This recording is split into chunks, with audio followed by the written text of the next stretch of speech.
Welcome back, everybody, to another News of the Week segment here at Real Chumps. This week, we're talking last week's news. Everything from Matrix 5 to the new release dates for Disney movies, Fantastic Four. I feel like we're going to be getting Fantastic Four updates like every week, but yet the movie seems so far away. Yeah. Happy Gilmore and much more. Yeah. So let's hop right in with the first story. Matrix 5, dude. So, Variety's reported this week that Drew Goddard, who is famous for writing The Martian, the Ridley Scott Martian with Matt Damon, and he also has done other stuff, but I think that's kind of his biggest thing. He wrote Cloverfield. Yeah. Right? And I think he directed Cabin in the Woods. Did you ever see Cabin in the Woods? No, it's on my docket, though. Everyone always tells me, like, oh, it's so good, but I've just never gotten around to it. I'm not going to lie. Dave Bautista is not my biggest cup of tea. He's all right, but, like, I'll watch it. I think you're thinking of Knock at the Cabin. You're right. I am thinking of Knock at the Cabin. Which one is the one? Cabin in the Woods? Yeah, Cabin in the Woods. What is this one? He wrote and directed Cabin in the Woods. Cabin in the Woods, like, from, like, 2010? Yeah. Yeah, I haven't seen it. But everyone tells me, like, yeah, it's good. Like, watch it. Anyway, he has been tapped to write and direct a fifth Matrix movie with one of the Wachowskis, Lana, coming back as executive producer. Matrix, what do you think? Full disclosure, I did not watch the latest Matrix. Because, oh, you didn't? No, because in fact, that was one of the movies that I was like, I'm going to get HBO Max. Yeah. I'm going to get Max because I want to watch The Matrix and I want to watch Dune from my living room during COVID and all that stuff.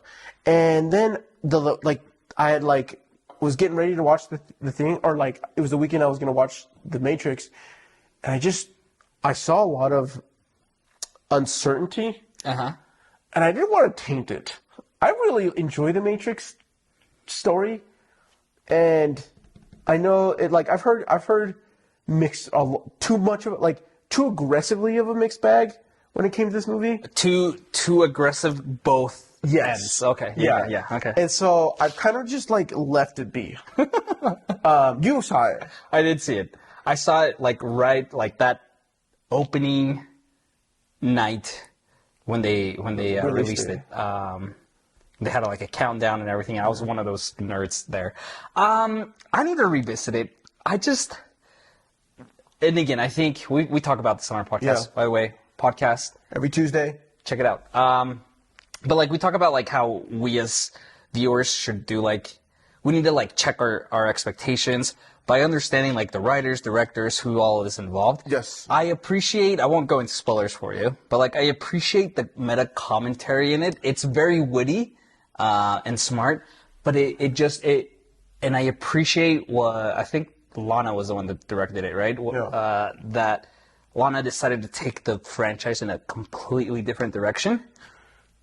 But I need to revisit it because I was one of those people who's I get what you're trying to do. I'm not quite bought into this idea though. Here's where, and I think that's where a lot of the people that I've trusted with my movie and whether I decide to watch a movie or not, especially if I don't get on it right away, because that's kind of what happens with me is I'll lose out on that window of I'm gonna for sure watch it, and I think that was the sentiment that I had is they're I'm not sure why they went this way, people were kind of confused about what they're, and I think part of it's it's so hard for a franchise like this to have years and then try to come in with something new after so many people have people who watch this religiously on a yearly visit or are super in love with the world and the characters, to then come into it and kind of subvert what they were going for in the wrong way. And maybe it's not that it's the wrong way, but it's just a surprising way, right? And for me, that's kind of how it was. I wasn't one of those people who's this is not my Matrix, blah, blah, blah. I liked where they went, but I wanted something more out of where they were going down. But I mean, what would you want from this? Would you want like? I would want a new story, a new arc of people that we get introduced via some of the maybe Keanu Reeves comes in for like an initial thing, but a new wave of. So you are ready for Neo to pass it on to the next group of resistance fighters. Yes. Interesting. Or take what they've started with what's the actual title? Matrix Resurrections? Yeah, something like that. Yeah, the last one, right? Resurrections. And then, tying up the story overall, maybe. Those are the two, like, to me, that's what I would, in those two scenarios, I would think I would like to see. Last week we talked about, in our news segment, we talked about the Pirates of the Caribbean, right?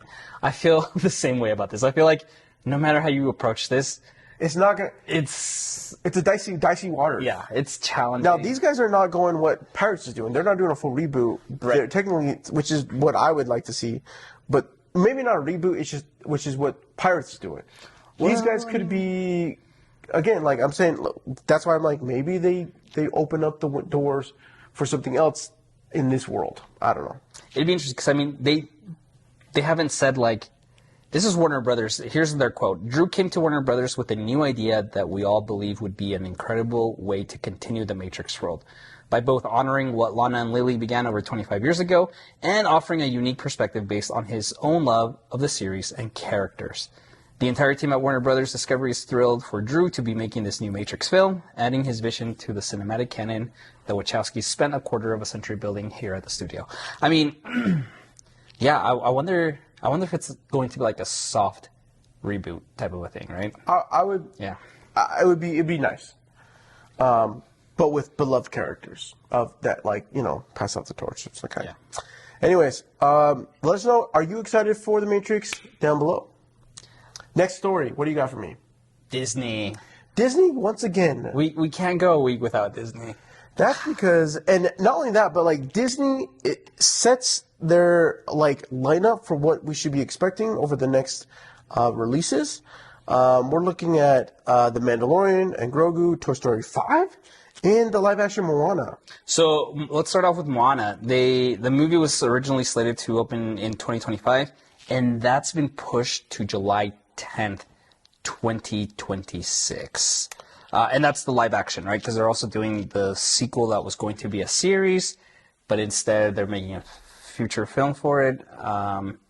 So that's live action. So they pushed that out. And then you've got, you mentioned Mandalorian Grogu, which this is a movie? Yeah, dude. Did you not know this? I knew that they were doing a Mandalorian movie, or like this is the Mandalorian movie they're talking about. That they like in the Star Wars lineup. They had like, hey, we're going to have 3 other movies. So this is being so you're thinking of the one that, what's his face is directing? Filoni? Dave Filoni, right? Yeah. I think this is the one that's being directed by Jon Favreau. Oh, okay. I don't know if I knew this one was going to not. Yeah, I think they announced this like a month and a half ago-ish. Okay. Yeah, so Mandalorian Grogu, which I'm pretty sure this is the first thing to be like the first Star Wars movie to come out. The next Star Wars movie to come out. Okay. So that's slated for May 22nd, 26. Toy Story 5 will be June 19, 2026. Did you like the last Toy Story? Have we talked about this? I'm not going to lie. I've only watched bits and pieces of this. Oh, okay. I kind of like ended my Toy Story journey after I came out crying from 2010 Toy Story 3. It still hits. It's still sensitive. Bro, it's still sensitive. Andy's going to college. I was going to college. It was a fitting end. No, it's such a great trilogy. The other one that stood out is Tron Ares, which started filming about 3 weeks ago. This is the one that's had some rocky... No, is this the one rocky production? No, I mean, they've been talking about wanting to do Tron for a while, but... I thought they decided that it got postponed or stopped or... No, they're going forward with anyways, But that's October 10th, 2025. That's the one that has Jared Leto. Yeah, okay. This is the one I'm thinking of. Yeah. I swear there was some issue with it. I mean, I've been wanting another Tron follow-up since Tron 2. Since it came out, because I freaking love the Tron series. In fact, Disney came out with a Tron animation, a cartoon called Tron Legacy, I think. That's Tron. Oh my God. I remember.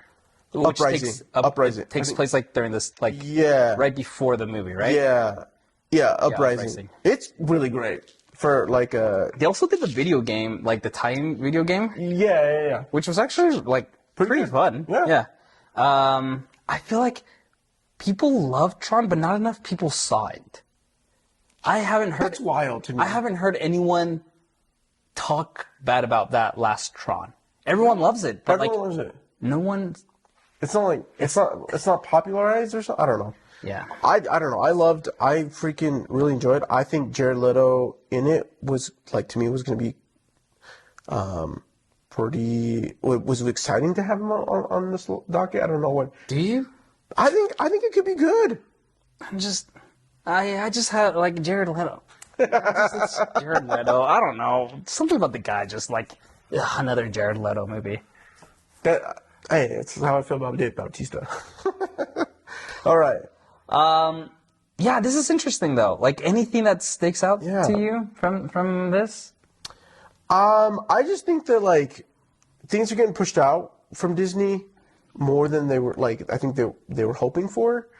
But this goes to their goal of wanting to create better stories. So my hope is that they actually fulfill on that promise. I feel like the past little bit movies aren't hitting as effectively when it comes from Disney's what they've been capable of in the past. And so I don't know if this is just a little bit of a growth or them trying to reset and get their priorities in such a big company. But I think these are pretty good titles. I'm excited to see as they progress news and things that come out, so that maybe when we get to the moment of us reviewing the trailer or reacting to the trailers, we're saying we're excited for them. I appreciate that we're not getting a live action remake for until Moana 2. Oh, I agree. What was the last one? Last year they did Peter Pan and Wendy? Pan and Wendy? Was that? Oh yeah, Wendy, right? But was that the live action for Wendy? That wasn't that went straight to streaming, right? That went straight to streaming. Is that the live action for Peter Pan? Yeah. Before that was Pinocchio, which also went straight to streaming. Yeah, and then Little Mermaid. Little Mermaid last year. That's right. I'm not gonna lie. We have Little Mermaid because I have two. We both have two girls, but my little girls have been putting Disney songs on, and that song is coming. One, they're pushing Wish hard. Every time we put a playlist for Disney, it'll pop up with Wish songs, and I'm like, guys, you're trying a little too hard. I like the songs, but they're not very. But you haven't seen the movie, right? Oh, we did. Oh, you did? Yeah, I bought it.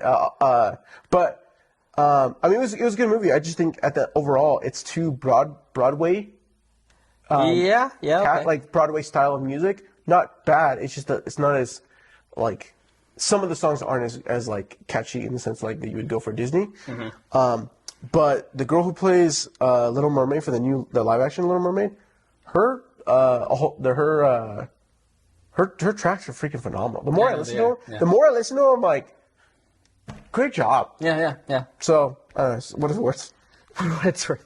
I mean, we'll see what happens. I appreciate that they're pushing things out, kind of spacing things and giving themselves breathing room and readjusting, like you mentioned. So I'm down for it. All right. Next up, we got the Fantastic Four. Juliar Garner joins Marvel Studios movie as a Shia LaBeouf version of Silver Surfer. This is coming from Deadline. Look, Fantastic Four is a movie that is gotten so much baggage. Let me cut you off. Look, I know there's someone here that's typing fantastic or Silver Surfer is a guy. Why are they casting a female? Dude, I don't care. Like, there's so many different versions of Galactus's Herald. Like, it's fine. This isn't even a new concept. Like, this is a character that exists. So before you keep typing, dude, just know. Yeah. Okay. Who cares? So, I think this is great. I've seen her just in like, I've only seen the first season of Ozark. Okay, so she's amazing. She does a pretty good job. Which, yeah, she was great in that. I mean, she's great in Ozark. I didn't finish all of it, but becoming whatever the con artist woman, she does a pretty good job in that. She's got a very unique, way of the way she goes about her characters are good, but she I don't know, she's great. I think it'll be interesting. It's always interesting to see how people play in a superhero movie, though. Yeah. I'm excited. I think, and I also want to talk on April 4th, Marvel released like an official poster that had Johnny flying over like a skyline. Oh yeah. And a lot of people are saying the skyline looks like an alternate universe, and that's what like the rumors are. That this Fantastic Four will be part of a different universe, not the MCU universe, but somehow will get sucked into the MCU universe. With X-Men? With our current lineup, the X-Men might get sucked in as well. Yeah. So I mean, we'll see. Like, I'm all for like different takes on the Silver Surfer. I think it's a cool character. I don't think the Silver Surfer is anyone's favorite character. Oh, I know a couple people. That's their favorite character. I'm pretty... No. I'll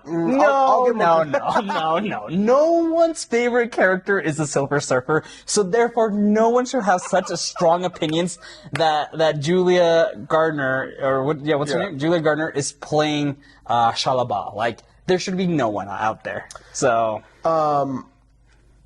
I feel like I do have a buddy. I don't know if it's his favorite, but it's one of his top for sure. Sure, but like, but your favorite of all time? Your favorite to the point that you get offended that a female is playing this character? No, get out of here. Like, well, look, I mean, it's gonna be. I mean, Pedro Pascal coming in as Reed Richards. Yeah. I think that's a great choice for him. Do you? I think so. I think Pedro Pascal's got,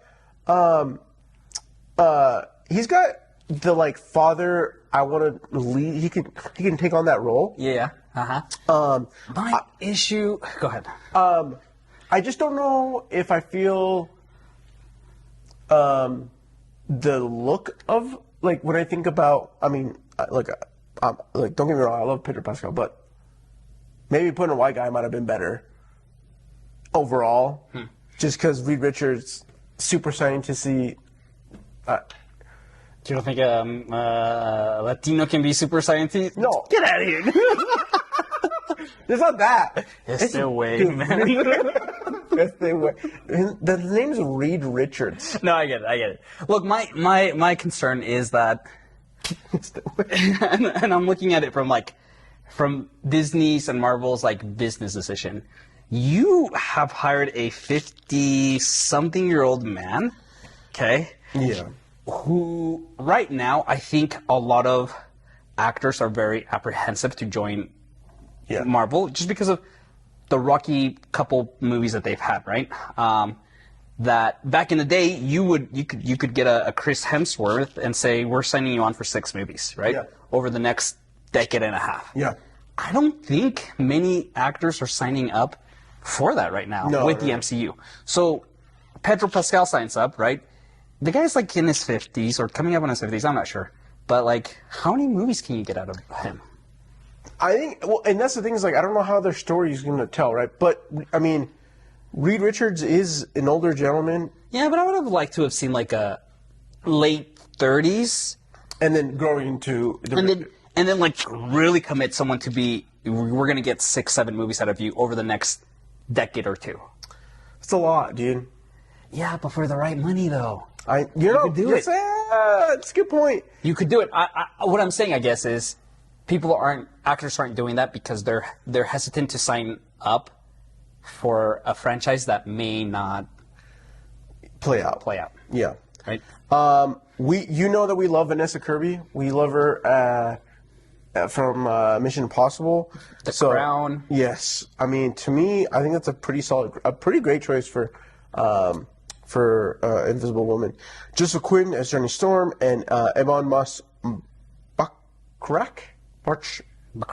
Baccarat as Ben Grimm.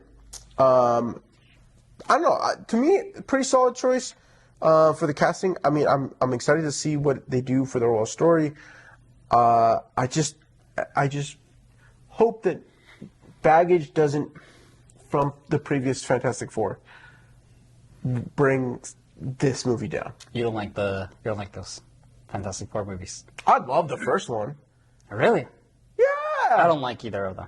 Listen, the Fantastic Four, like Chris Evans as Human Torch, as like just as like an initial like that was like the era of when we just come from Spider-Man. They were testing waters with other superheroes, so they were just putting some stuff together. Yeah, and I feel it.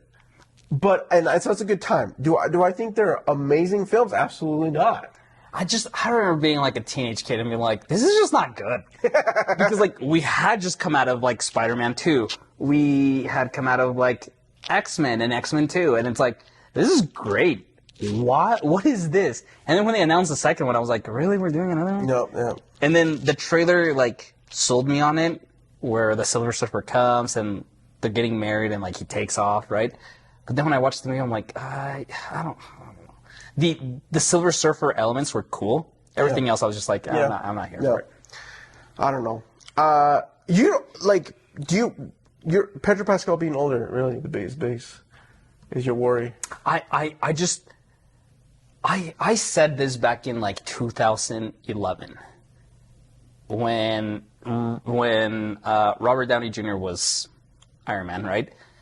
I remember telling my friends, I'm like, what's going to happen in like 5 years, like when he kind of ages out? Like, I don't want to see a 60-year-old Tony Stark, right? Like, and that's not like to his inability to act. Like, that's not it. It's just like, that's not the story I want to see. Like, right? And people are like, oh, you're thinking too much far ahead. I'm like, no. Like, this is a full-on like franchise, like world building that we're doing here. And like, part of me, like, I miss Tony Stark. I miss Robert Downey Jr., sure, but like, I want more Tony Stark stories. And I feel like we're having this issue with Tom Holland and Peter Parker. Yeah. I was excited when they cast him as like when he was like 17, 18, right? Yeah. And to me, it was like, great, we're going to have like a trilogy where he's in high school. Maybe we can have a trilogy when he's an adult, right? And maybe like we'll get to see him as a 30-something-year-old taking on Miles Morales and like passing off the torch, right? Yeah. I feel like we're missing that window. We're missing that window. Yeah. Right? And I would love to see Tom Holland be Spider-Man for like a solid 2 decades. I'm not. And I think he can. Yeah. But I think they're missing that window, and I'm worried that Fantastic Four, we're not going to see Reed Richards. I know there's different variations of the Fantastic Four. Different Wolverine has been part of the Fantastic Four at times, right? But like, I want a good like core group of the Fantastic Four for at least a decade.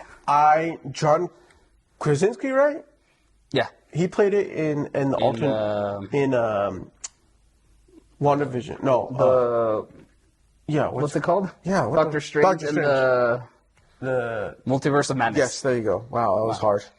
I was like, that was a great pick. I thought it was good. Yeah. Yeah. I thought it was great. I don't know. Yeah, I think you have a good point, especially with, I don't know, good stuff. The Fantastic Four, that's the end of this arc. That's where, like, because like what you're saying at the end of the day is like really, the Fantastic Four is going to be the kickoff for whatever the next thing is going to be. If you do it right now, I think there was an article like 2 months ago where it said that like Marvel still doesn't know who's going to be the leader of the Avengers. Yeah. Right? And I don't think that's their fault. I think they were leaning towards Chadwick Boseman being that. Yeah. With his passing, they were kind of like, oh, what do we do? And I think it was going to be Spider-Man, Black Panther, and Captain Marvel. Yeah. Were going to be the Trinity, so to speak, right? with his passing, they were kind of like, oh, what do we do? With the whole sticky situation with Sony and Disney, they don't want to do Tom Holland, they lean into that, and that's not working out. And then people's reactions or like, I guess, feelings towards Brie Larson's Captain Marvel also made the MCU kind of like question, what are we doing? Yeah. If you do this right, the fantastic, like, Reed Richards could be the leader, right? Yeah. But for what? Like, 2 movies before he starts using a cane because he's too old? Like, this is what I mean. Like, he could be the leader of the Avengers for like another. He should be the leader for the next 15 years. Man. But he's too old. That is really the problem. Wow, dude. Like, and I'm one of those people who like thinks these. I think he's a great actor, and he will kill it. He will kill it. But I just in 8 years he will not be playing this role. And if he will, I'll be like, that's not. Or they'll have to do some sort of CG. Yeah. Anyway. Long update. I don't know. All right, what's next? Craig Gillespie is in final talks to direct Supergirl for DC Studios. We talked about a couple weeks ago. They got the writer, and now they have Craig. He's known for I, Tonya. Did you see that with Margot Robbie? It's great. Yeah. He also did Cruella, the live action of that one. One of my top live action. I'm a Maleficent Cruella, like the villain live action stuff. Okay, yeah. I like those. Yeah, me too. Yeah, I mean, interesting. Yeah. Good choice. Good choice. I think he's focused a lot on like stories about like strong women in like positions of like of having to overcome stereotypes and biases and whatnot. So I think this could be good. This could be good. We'll see. We'll see. I think things are shaping up over there at DC Studios. We'll hopefully. I mean, we could see a trailer. I'm excited to see. Hopefully, have a trailer for Superman. Did you see James's tweet? What post? What post. do you call it on Thread? A post. A post. I'm so old. Yeah, he said that they're like 18%, almost 20% done with filming, but he's ready to like show footage of some stuff over the next couple months. So we'll see. We'll see. Next up, we have Dan Patrick Show on Twitter, on X, talking with Adam Sandler on the process of writing Happy Gilmore 2, and that Dan will definitely have a role in it. Yeah, so Adam confirmed Happy Gilmore 2 is happening over at Netflix. Yeah, man. Good for him. Good for him. Do you want to see Happy Gilmore 2? No, because like we talked about Pedro Pascal, like, again, why would you come back? Like, what is he going to be the dad with a kid? Where he's like, back to school to show my daddy I'm not a fool. Like, he's going to be the dad that's going to have to tell his kid he's a fool. Like, what's this whole situation? Like, What successful Adam Sandler sequel is there out there? I don't know. So he's done the murder mystery movie. Yeah, but we don't really we can. The second one wasn't as loved as much as the first one. Right. What else is it? What's the one with all the old people? Grown Ups. Oh, is he in Grown Ups? Isn't he in Grown Ups? I don't. He's in Grown Ups. Okay. Anyways,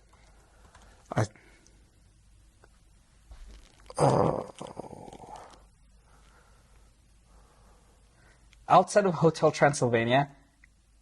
I forget that he's in Hotel Transylvania. Yeah, he did do Grown Ups. Yeah. Yeah, I just don't think. I mean, yeah, I don't know. Don't think so. And this is such a beloved. This is a beloved movie. I freaking love this movie. Yeah. It's one of my, when I think about childhood movies that, kind of, you shape your, My taste in comedy, it's this one. It's a lot of this. So I'm just kind of are we sure we want to revisit this world and this character? Yeah, especially if he's pushing what? 60? Nah. How old is Adam Sandler? 48? 57, dude. He's 57? I told you. Dang. Pushing 60, bro. Do you ever see those videos on Twitter where he's just out playing basketball with like people? No. He loves basketball, obviously. He does. And he's really good. And like he just shows up like randomly like to like just play. Play ball. Just play ball and like He seems like a super down to earth dude. Oh. I mean, like, look, to me, I trust that Adam Sandler will always he'll do right by this character and this story. I think it's a smart move to me, I've said this before and I'm going to say it again. I think any filmmaker who has the ability to produce films that they've wanted to produce and be able to get it in front of people is better than having a film and nobody being able to watch it. Yeah. And I appreciate that he could have easily made a sequel to this, to Billy Madison, many years ago. Yeah. And he didn't. He explored new characters, new stories. And you know what? He's at a point in his career where he's like, why not? Let's go revisit this. So yeah. We'll see how it comes out. Okay, next bit of news. James Mangold, right? He's doing a Star Wars movie. We still hope that he doesn't get sacked. Oh man. It's Disney. Never know. Disney. Yeah. But they have tapped Beau Willimon to write the script for it. Now, Beau, he's one of the producers or co-creators for House of Cards. Yep. He wrote 2 of the episodes of Andor, the most beloved ones, which is when they have to break out of the prison. Okay. So like, I think this is exciting. I think this is good to have James Mangold have another person with him to, especially someone who wrote such an intrigue, or that helped with, House of Cards. That was a very, highly awarded show, for Netflix. And so I think this could be a pretty great, duo in writing and crafting the screenplay for this film for James Mangold to take it to that in the second revision when he goes in films. I think it's great that you're bringing someone who's already worked in some capacity within Star Wars.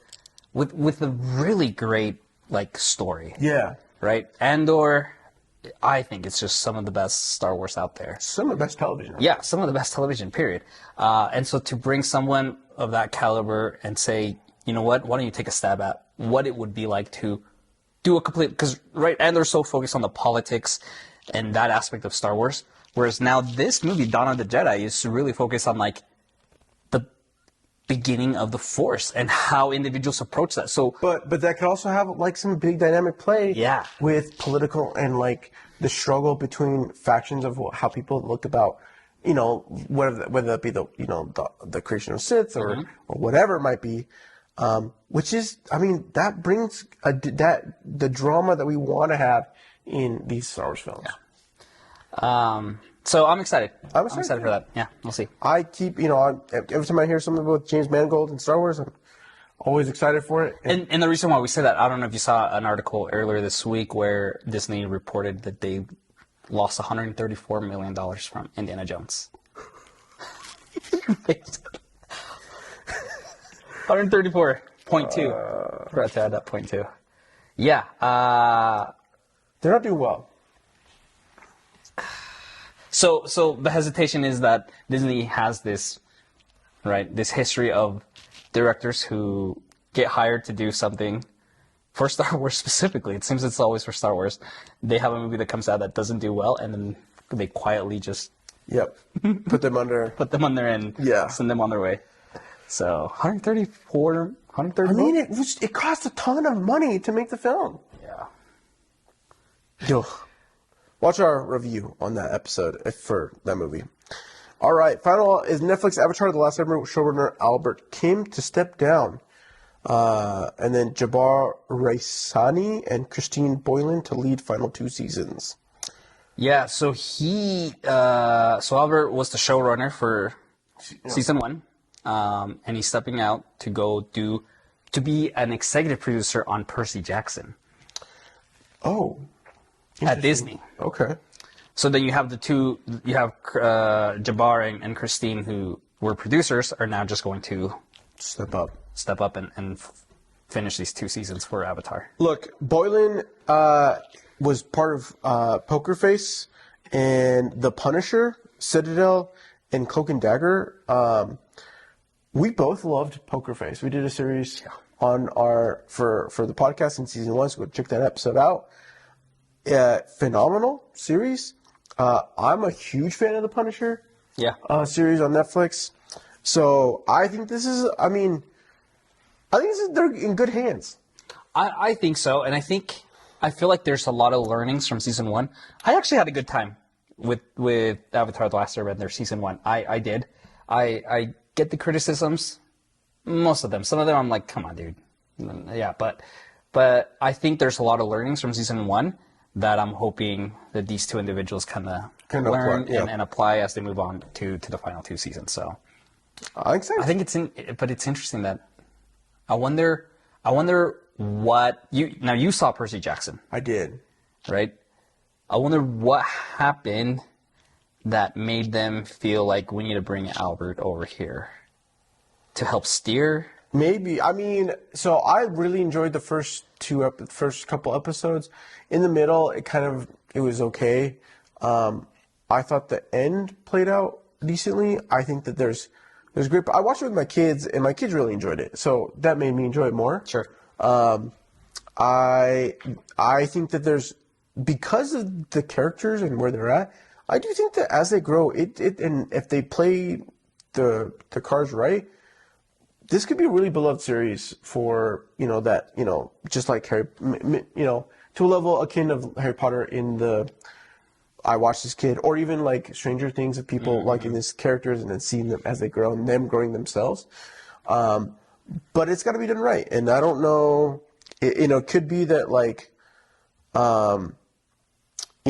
Albert came learning things from Netflix and from Avatar, and then, or even getting the chops or being able to maybe knowing somebody that can come over and help take the reins of that, which.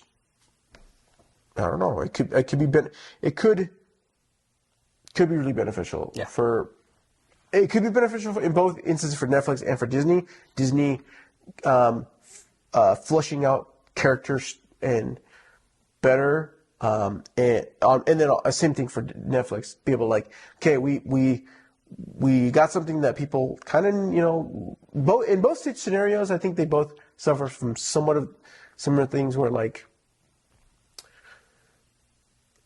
poor dialogue and transitioning of scenes and overall story arcs to and playing that into the fact of having to have aggressive CGI play a bigger role in those scenes with actors that are younger that are still developing that skill set. Yeah. So I don't know. My thoughts. Yeah, I'm excited. I'm just excited for more Avatar. I really am. Yeah. So, should be good. Well, that's it for this week. Let us know what your thoughts are. Anything that stood out. If there's any other news that you think we ought to discuss in next week's episode that comes out during the week, tag us, let us know, and we'll chat more. Later.